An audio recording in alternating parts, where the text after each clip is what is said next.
Hello, friends. This is Dave Hurwitz, executive editor at ClassicsToday.com.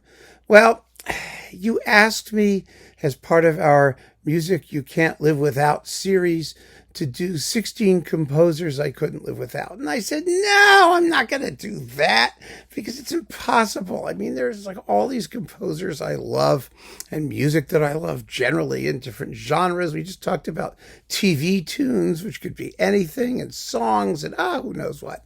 So how could I possibly do that? So I did it. I said, well, but a bunch of you kept asking. So I said, all right, I'm going to do it. I'm going to do it somehow. And the way I did it was this way. It seems to me that the easiest way to get through this is to simply not think about it too much. Just say, give yourself 60 seconds and write down the first things that come out of your brain. That gives you the most spontaneous list. And I think the one that's probably closer to reality. Closest to the reality of what you really love, because it's what you spontaneously are attracted to. And actually, it turned out to be an interesting list. 8 of the 16 names on this particular list come from composers who I've written books about. So that part was easy. And the others, some of them surprised me. They really did. But we'll talk about the list as a whole once we go through it, because it's down below. You can have a quick look at it before you give me your own list. But that's the thing to do. The thing to do is don't worry about what's on my list. Don't worry about what I didn't mention. Don't worry about composers you think are neglected. It's what you like. The ones that you can't live without. And the ones that you can't live without are not necessarily the ones you think that you shouldn't live without. That's the other big issue. We'll talk about that a little bit too. So, 16 composers whose music I couldn't live without. You ready? Number 1, Haydn. Oh, there's a big surprise, isn't it? I mean, I've spent a lot of time talking about Haydn, but one of the things about a bunch of these composers is that a lot of them wrote a lot of music, and that music is in extremely varied media, and it's extremely good in all of those media. And boy, is Haydn one of those. I mean, there's always something to discover with Haydn. I'm still discovering with Haydn. And when you do discover something, it's likely to be terrific. So Haydn is just the gift that keeps on giving as far as I'm concerned. You got string quartets, symphonies, piano sonatas, piano trios.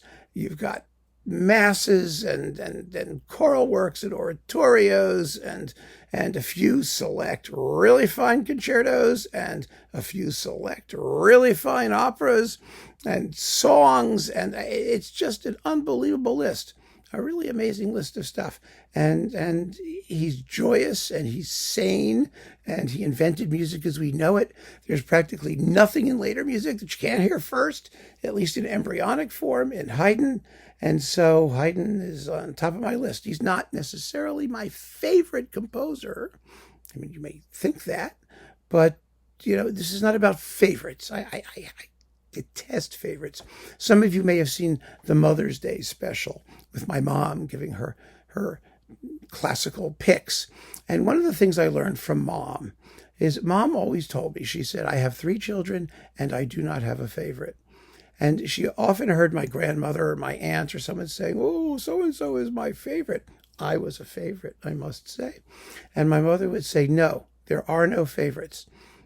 You don't have favorites. You treat them equally. You love them equally. And that's the way it's going to be in my house, as my mother very, very emphatically pointed out. And she was right. And it's this way with music, too. There's music for every mood, for every circumstance, for every feeling. And what you feel at the moment is your favorite for me. It's me. It's my favorite. So after Haydn, Mendelssohn. Mendelssohn is, I think, today terribly underrated. He's starting to make a comeback. There's a body of very, very good Mendelssohn scholarship. There are excellent biographies now and things that talk about it. When he was a very interesting composer. At once forward-looking. He was an early romantic, formally quite experimental, but also backward looking, somebody who was rigorously trained in the style and spirit of Bach and CPE Bach, having grown up in Berlin. Really a remarkable person with a remarkable life. I mean, he didn't live very long, but he was a genius who could do anything. I mean, literally anything. Mendelssohn is the first in 4 composers I wrote about who were particularly appealing to me and who I was especially drawn to for biographical reasons. The music was something that actually, well, sometimes it hit me first and then the biography. Sometimes it was the other way around. Mendelssohn was the other way around because Mendelssohn is one of these 4 composers who were outsiders. And I am fascinated by that concept. That is, he was Jewish. And I mean, he converted, but he was a Jew. Racially, he was a Jew, considered a Jew his whole life.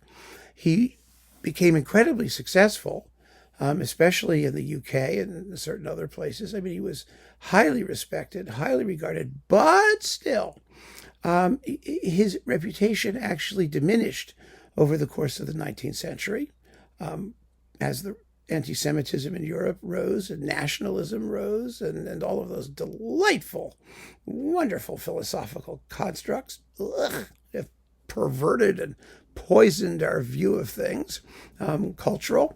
And until we got to the point where the Wagnerian anti-Semitic view of him, if you want to call it that, it permanently stained his reputation after the 19th century. And it's only just starting to make a comeback, I think. It's a very, very interesting phenomenon. And his music is, he has a reputation of being something of like a wuss, a 19th century dandy, because he was rich and privileged and talented and all of those things. But really his music isn't any of those things. His music is swift and twitchy and kind of neurotic and often exquisitely beautiful and incredibly sensitive. He was an incredibly sensitive person. And his masterpieces, many of them are in the realm of chamber music, which nobody cares about particularly. There are innumerable hidden gems in Mendelssohn's output, everything from the organ sonatas to the cantata Die erste Walpurgisnacht, tremendously brilliant and unique creations. And in order to get to know him, I wrote the book. That was the best for me. One of the ways to get to know a composer is to write a book about him, because it makes you listen to everything you can get your hands on. And what an experience that has been. So Mendelssohn is the first of those outsiders who have an interesting relationship to and interaction with the mainline culture of the day. In this case, in the case of classical music, it's the German national school of composition, beginning with Bach and Beethoven and Schumann and Brahms and Wagner, all of those people. And so that's a very, very interesting phenomenon for me, and it's led to my valuing certain composers particularly. Another one after Mendelssohn was Mahler. Mahler is the ultimate outsider. He said it himself, right? He said, "I am thrice homeless as a Bohemian in Austria, as an Austrian among Germans, and as a Jew throughout the world." So, there you go. There you have it. But Mahler is the classic, the locus classicus of a composer who is outside the tradition, screaming for admission, for recognition as a German symphonist, whose concept of the symphony was as un-German as possible in the sense that it involved an eclectic summing up and mixture of any element he could get his hands on from anywhere. He was an eclectic and impure artist, and a fascinating character for that reason. And he won the argument eventually, 50 years after his death. As he predicted, his time would come. And oh my God, there's so much there. In the biography, it's just so juicy. But the music is, of course, even more amazing. And that's what first attracted me to it. But what attracted me to it was its very eclecticism. The fact that his symphonies are just garbage dumps, all of Western civilization. But also but also, and this is the point, miracles of form, of classical thinking, of understanding of the history in which he was working, and the way to both enlarge on the one hand and reaffirm the basic musical values of the German symphonic tradition. Oh my God, Mahler is just endlessly fascinating. Now, unlike Haydn and Mendelssohn, I mean, his output was quite small. We only have 10 and a half symphonies, a cantata. We have an opera, Die Drei Pintos, which is actually a very good opera, and we never hear about that, and about 42 songs, and that's Mahler. So it's easy to wrap your brain around his entire output, but within that output, the range and the variety from one work to the next is just mind-blowing, while all sounding like Mahler. So Mahler's number 3. Number 4 is Sibelius, another outsider. Actually, Sibelius is fascinating because he was an outsider geographically, because he came from Finland, which was a little cultural backwater before Sibelius got his hands on it and turned it into what it is today, which is an absolute dynamo, a musical powerhouse of classical music, composition, performance, even recording. It's amazing. Amazing what one composer could do when he is the lodestone around which an entire country triangulates its national sense of self. Really astonishing. And Sibelius had, again, an incredibly personal style.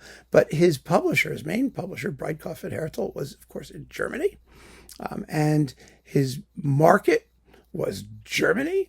And they have never much understood him in Germany, which is kind of amazing. Even though Herbert von Karajan was a big Sibelius guy, it's fascinating to me because when I was in Helsinki, and I've told this story before, I had to meet with professors at the Sibelius Academy because I was working on my book on Sibelius and on Finnish music. And I said to them, what composer do you think Sibelius most closely resembles?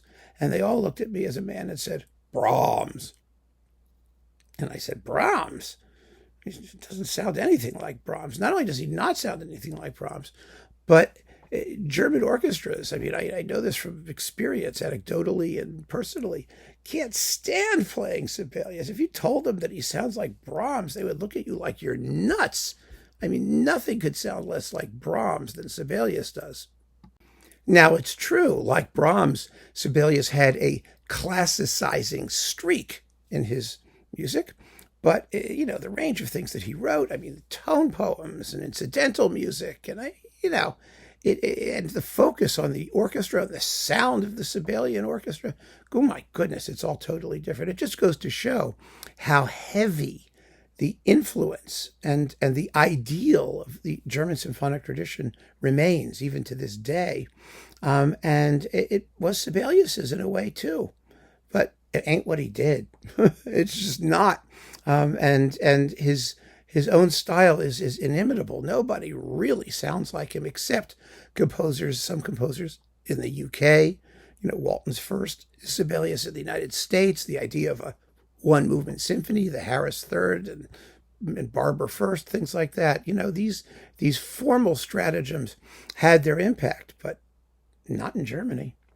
No, not in Germany. And by the time Sibelius was, established enough to be known elsewhere, music had moved on to completely different things. The post-war avant-garde was going like gangbusters, and it would have nothing to do with Sibelius. I talked about René Leibovitz's article, the worst composer in the world was Sibelius. It was, please, he was an outsider. He was an outsider who was, of course, a genius, and who has made his own way in the world, and I admire that. And the earliest of these outsiders that I talked about was Dvořák. Dvořák has never gotten his due. He was the most versatile genius of the second half of the 19th century, period. I mean, he wrote great symphonies. He wrote great chamber music. He wrote great operas. He wrote great, whatever he wrote, tone poems, orchestral works, really choral pieces, magnificent choral pieces. The only thing he didn't write was a ballet. And everything else he did, he contributed unbelievable masterpieces. And he was always stuck trying to deal with Simrock and Joachim and Brahms and those people who, I mean, Brahms understood who he was.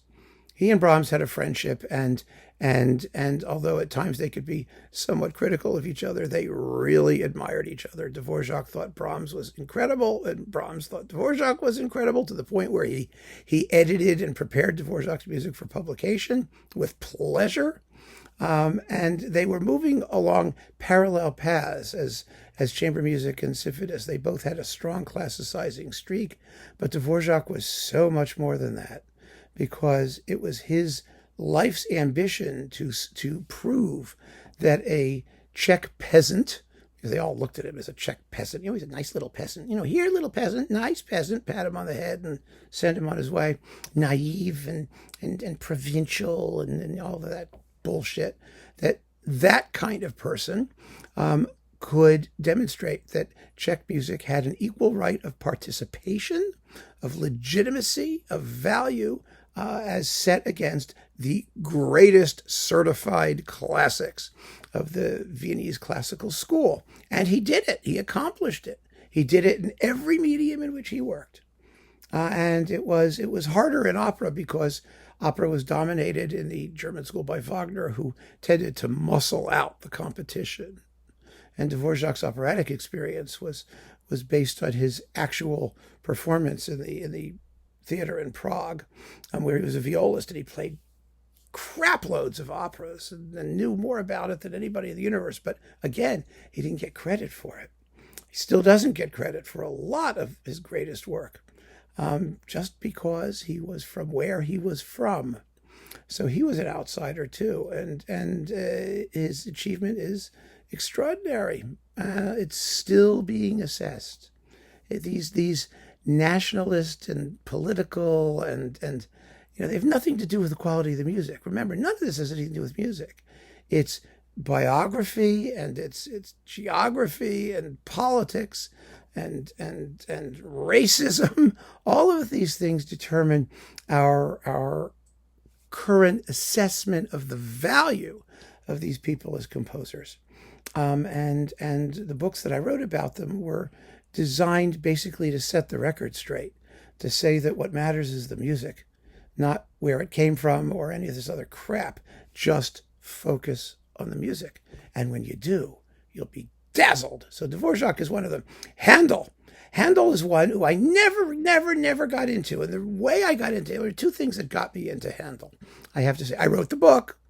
I had to write the book because, there was this incredible explosion of Handel operas that hadn't been played for 30 trillion years, and they were finally getting attention, and all these records were coming out, and I'm a critic, and I have to listen to it, and I was thinking, oh God, these Baroque operas, it's just one da capo aria after another with some secco recitative between them. Like, do I have to? But I felt stupid. I felt that I had to know it. And the other thing that got me going was my very good friend, the late conductor Antonio de Almeida, who adored Handel, and he told me, and he was right. He said, you think of Baroque music, always in sort of Bachian terms, as this kind of austere Lutheran thing, full of grim minor key cantatas talking about sin and privation and whatnot. And he said Handel is not. Handel is a sensualist. Handel is the Richard Strauss of the Baroque period, and he was right. Handel is sexy. Handel likes sonority. Handel is a chord guy. Bach is a line guy. Handel loves the timbre of the strings, the sultry sound of the human voice. He revels in the timbral wonders that he could create in music. And he just did it naturally by stealing from everybody, including himself, and by writing just scads of magnificent music. And so I started to listen, and wonderful things happen to music when you listen to it, as opposed to just talk about it. And Handel just hit me like a bombshell, but it was a late thing.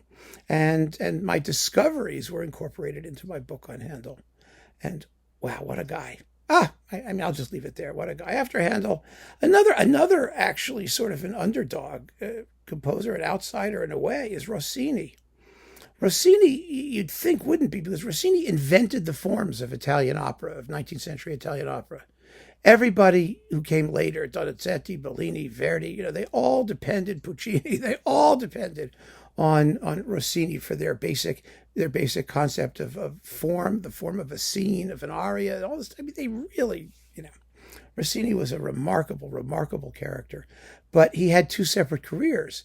He stopped writing opera in the 1820s. Then he had this interregnum of illness, really, in Paris, and then he reinvented himself as one of the wittiest and most entertaining composers of morceaux de salon, of small piano pieces and vocal pieces, in the later, or the second half of the 19th century. And that whole part of his life, the sins of his old age, the péché de vieillesse, are completely disregarded, undervalued, and they are brilliant works of a mature genius, which is really amazing. I mean, his piano music, it's like 8 CDs of it. There's a lot of it, dozens and dozens of pieces. They're as great as anything anyone did in terms of their character and charm and melodic fecundity. I mean, whoa, baby. And the operas themselves, there's so much more there than people credit him for also. Even he admitted that he was essentially a composer of comic operas, but his serious operas are astounding. I mean, Tancredi and Maometto too, and the Siege of Corinth, which, is Maometto too, and but they're really amazing. And William Tell, the grand opera, he sort of invented grand opera. But for all of that, the most fascinating thing about Rossini for me is that he was actually a classical period composer.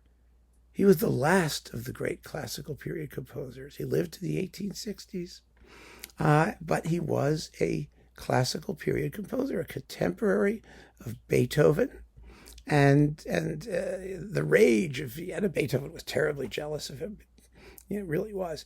But told him to stick to comic opera after he did Semiramide for Vienna. Really a remarkable creative genius. And so obsessive compulsive. Oh my God, if anyone had OCD, it was Rossini. He used to dictate to his players how far each chair should be from the music stand and how they should all sit and what they should eat. No, he was that's why he wound up giving up opera in 1829. He just had a nervous breakdown because there were too many things he couldn't control, especially in Italy in those days. But he is a ceaseless fountain of joy and wisdom and discovery. An amazing composer. I have to do much more about him. I haven't talked about him as much as I'd like to because I'm still digesting. I mean, there's just a world out there of music to enjoy, and just waiting for you to sample. And I've continued to be thrilled. So Rossini's on the list. Janáček. Oh my God. Okay, Janáček's easy. He is the most spontaneous, passionate creature that ever existed. Period. Exclamation point. His 5 mature operas. So it's Yennefer, Copacabana, the Macropolis Case, From the House of the Dead, The Cunning Little Vixen, and Bruchek. I mean, that's the comic opera that nobody gets because it's funny. Wow.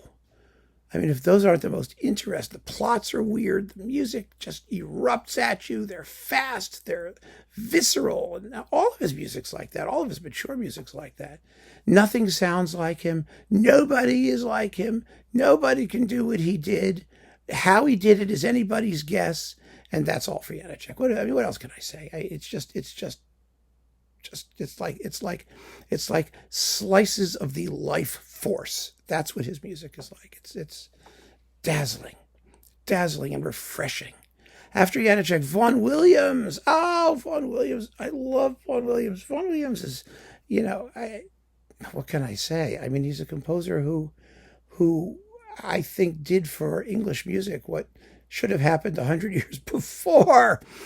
He was a symphonist. He was also very versatile. He wrote thrilling choral works. He wrote Job, one of the great 20th century ballets.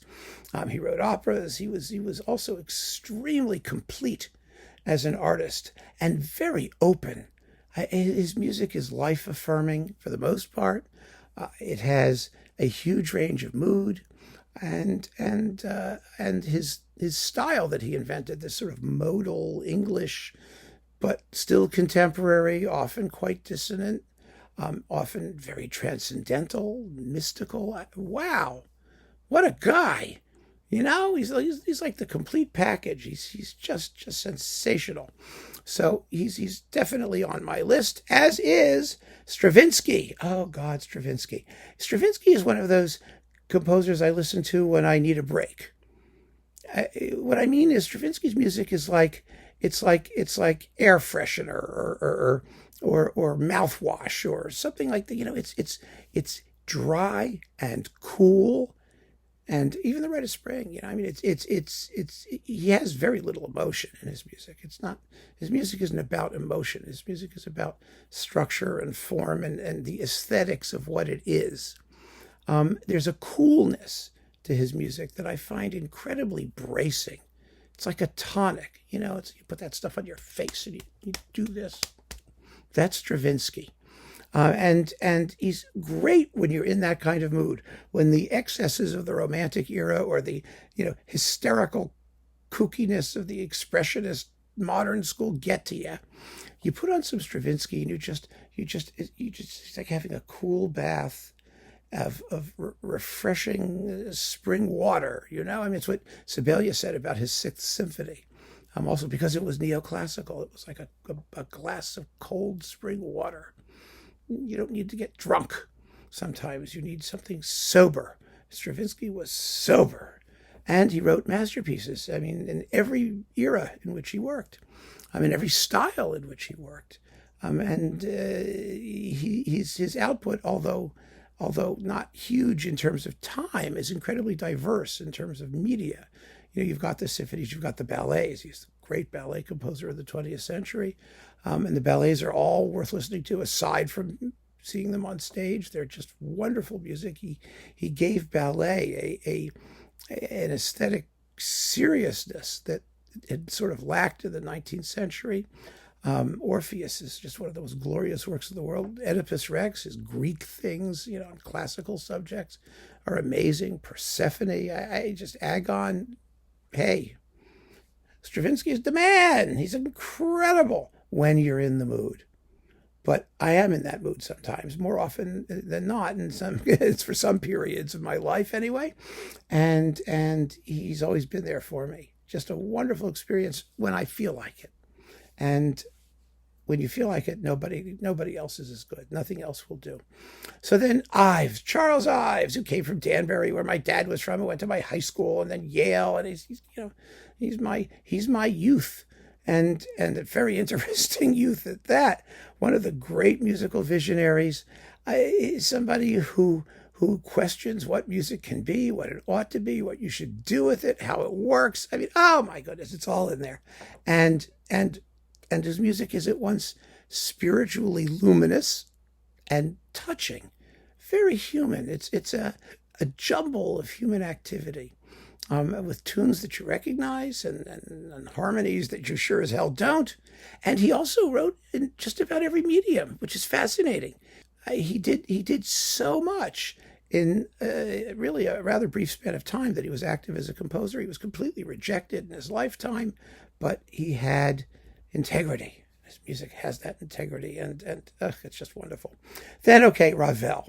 Ravel is just beautiful. He's so beautiful. He's so painfully beautiful. He's just so unbelievably beautiful that I can't deal with it. I mean, it's just beautifully beautiful. Everything. And I love it. And that's Ravel. Rimsky-Korsakov. Rimsky-Korsakov, you'd be surprised. I find Rimsky-Korsakov's music incredibly attractive. His orchestration is glorious. His tunes are wonderful. His timing is awful. I mean, everything he wrote, usually, it either ends too quietly or it goes on too long or it's repeated too repetitious. It doesn't matter. It doesn't matter to me one single bit. He is the poster child chord guy. Every single chord he wrote is perfectly balanced, beautifully luminous and bright and gosh. You know, Tovey described him as sort of like a kid with a new box of crayons, something like that. He's like that. He's like the big box of Crayola crayons that you don't want to touch. You don't want to start writing with them because, you know, each one is out there. Each one is a different color. Each color is distinct and pure. Oh, wow. I mean, I there's something about him I just find irresistible. I can't help myself. Then, okay, Beethoven. Yeah, sure, he's got to be there. I guess he's got to be there. No, he's got to be there because he's Beethoven. And he also wrote great masterpieces in every medium that he touched. And even Fidelio, I guess, you know, maybe not so much choral music, you know, not as much. But wow. Oh, wow, Beethoven is Beethoven. So, yeah, I mean, and also a composer you discover for your whole life. There's no end to the depth. And he was, for me, a little difficult to get into in a larger sense because everybody was already doing it. And so I wasn't so interested, quite frankly. You know, who gives a damn about my feelings about Beethoven? You know, it has to touch me directly. And it does. It did because of Mom. Beethoven's Pastoral Symphony. Thank you, Mom. And many other works besides. So Beethoven is definitely on my list. And Shostakovich. Whoo, baby.